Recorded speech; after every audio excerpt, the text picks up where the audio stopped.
Hey guys, my name is Ralph Valor, and today I'm going to be sharing with you the parable of the Good Samaritan.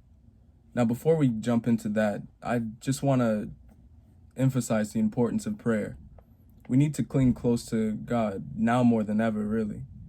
Just because we're in quarantine or practicing self-distancing doesn't really give us an excuse not to get in the Word or not to pray for each other.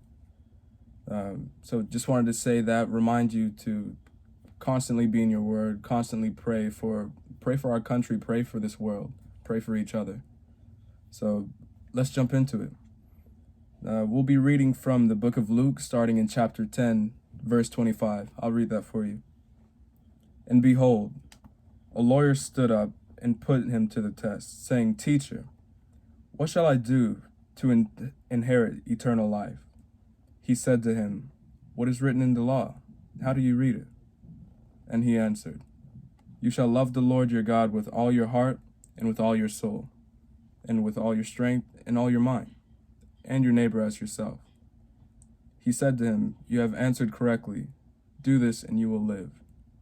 But he, desiring to justify himself, said to Jesus, "And who is my neighbor?" Jesus replied, "A man was going down from Jerusalem to Jericho, and he fell among robbers, who stripped him and beat him and departed, leaving him half dead. Now by chance a priest was going down the road, and when he saw him, he passed on the other side. So likewise a Levite, when he came to the place and saw him, he passed by on the other side. But a Samaritan, as he journeyed, came to where he was, and when he saw him, he had compassion. He went to him and bound up his wounds, pouring on oil and wine. Then he set him on his own animal and brought him to an inn and took care of him. And the next day he took out 2 denarii and gave them to the innkeeper, saying, 'Take care of him, and whatever more you spend, I will repay you when I come back.' Which of these 3 men proved to be the neighbor to the man who fell among the robbers?" He said, "The one who showed him mercy." And Jesus said to him, "You go and do likewise."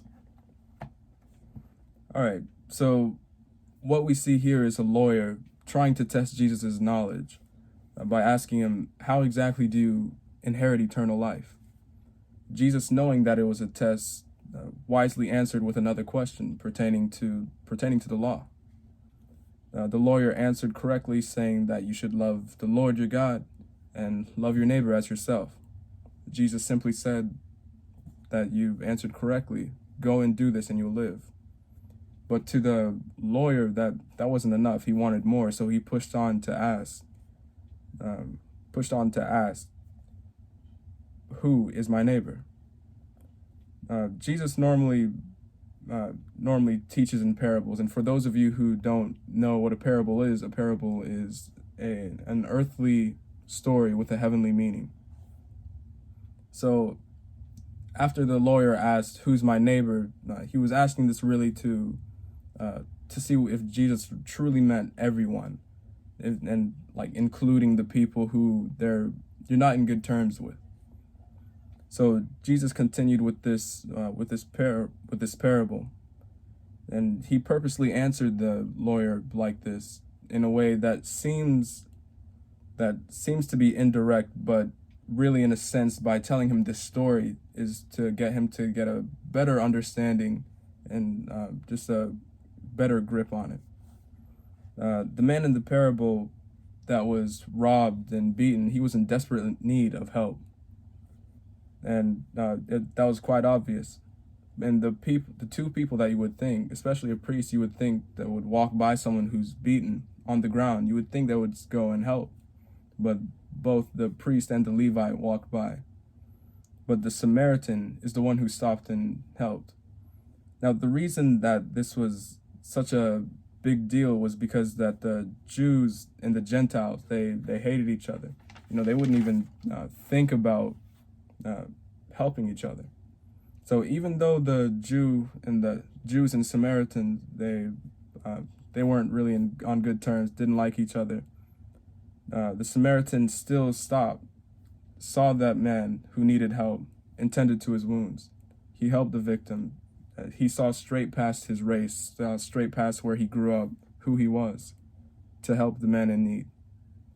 God expects us to love one another, no matter the difference. We need to continue praying for each other and to continue to grow closer to God. I encourage you guys to read your word, to dig more into even this story, and to really get in your word and meditate and pray more. That's all I have for you. Thanks for listening. May God bless you. I love you guys. See you later.